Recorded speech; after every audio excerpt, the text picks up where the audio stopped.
ஆண்டவராகிய இயேசு கிறிஸ்துவின் இனிய நாமம் மகிழ்ப்படுவதாக. கர்த்தர் தாமே உங்கள் யாவரையும் ஆசீர்வதிப்பாராக. இந்த நாளிலும் பரிசுத்த வேதாகமத்திலிருந்து ஒரு வசனத்தை தியானிக்கலாம்.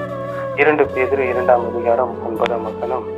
கர்த்தர் தேவ பக்தி உள்ளவர்களை சோதனையிலிருந்து ரட்சிக்கிறார். ஆம் பிரியமானவர்களே, சோதனையை சகிக்கிற மனிதர்களை அநேகர் நாம் பார்க்கிறோம். என்னால் இந்த சோதனையை தாங்க முடியவில்லையே, இந்த பிரச்சனையிலிருந்து என்னால் வெளியே வர முடியலையே, இந்த கஷ்டம் எனக்கு ரொம்ப என்னால் தாங்க முடியாத பாரமா இருக்கிறது என்று சொல்லி அநேக புலம்புவதை பார்க்கிறோம். ஆனால் கர்த்தருடைய வார்த்தை சொல்லுகிறது, அவர் சோதனையிலிருந்து உங்களை பாதுகாக்க வெளியே கொண்டு வர அவர் விரும்புகிறார். பிரியமானவர்களே, யாக்கோபு 1ஆம் அதிகாரம் 12ஆம் வசனம் இப்படியே சொல்லுகிறது, சோதனை சகிக்கிற மனுஷன் பாக்கியவான், அவன் உத்தமன் என்று விளங்கின பின்பு கர்த்தரிடத்திலிருந்து அவனுக்கு ஜீவகிரிடம் கிடைக்குமா. பாருங்க, சோதனை அவன் தாங்கி கொண்டு அதை சகித்து அதை மேற்கொண்டு ஜெயிக்க ஆண்டவர் நமக்கு பலம் தருகிறார். சோதனை எப்படிங்க ஜெயிக்க முடியும், என்னால தாங்க முடியலையே அப்படின்னு சொல்லி நீங்க கேட்கலாம். ஆனா அதற்கும் வேத வசனம் சொல்லுகிறது.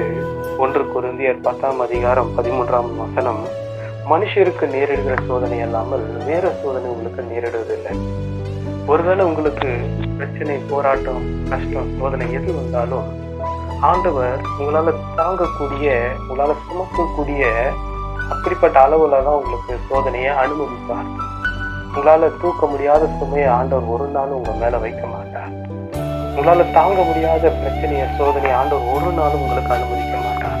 பிரியமானவர்களே, ஒருவேளை நீங்க என்னால தாங்க முடியலையே, இந்த பிரச்சனையிலிருந்து என்னால வெளியே வர முடியலையே, இந்த சோதனை என்னால மேற்கொள்ள முடியலையேன்னு சொல்லி நீங்க ஏதாவது ஒரு காரியத்துல நீங்க நினைத்து கொண்டிருக்கலாம்.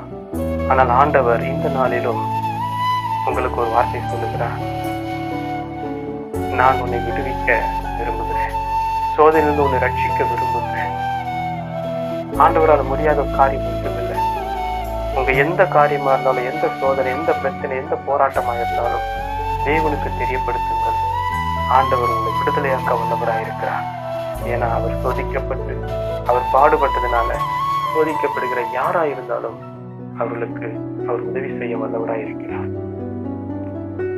ஆகையினால பிரியமானவர்களே, உங்க சோதனை குறித்தும், உங்க பிரச்சனை குறித்தும், உங்க பாரத்தை குறித்தும் நீங்க ஆண்டவராகிய இயேசுவினிடத்துல நீங்க தெரியப்படுத்தி, அவர் சமூகத்தில் நீங்க அவருடைய வார்த்தையை கடைபிடித்து ஜெபத்தினாலும் வேண்டுதலினாலும் நீங்க தெரியப்படுத்துவீர்களானால் கர்த்தர் உங்களுக்கு உங்களுடைய சோதனையிலிருந்து விடுதலையாக்க அவர் வல்லவராயிருக்கிறார்.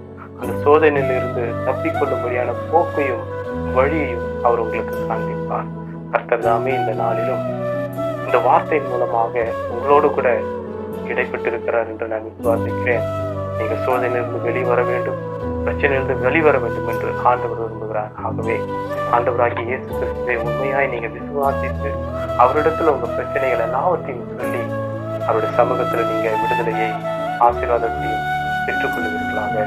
கர்த்தர் தாமே உங்களை ஆசீர்வதிப்பாராக. God bless you.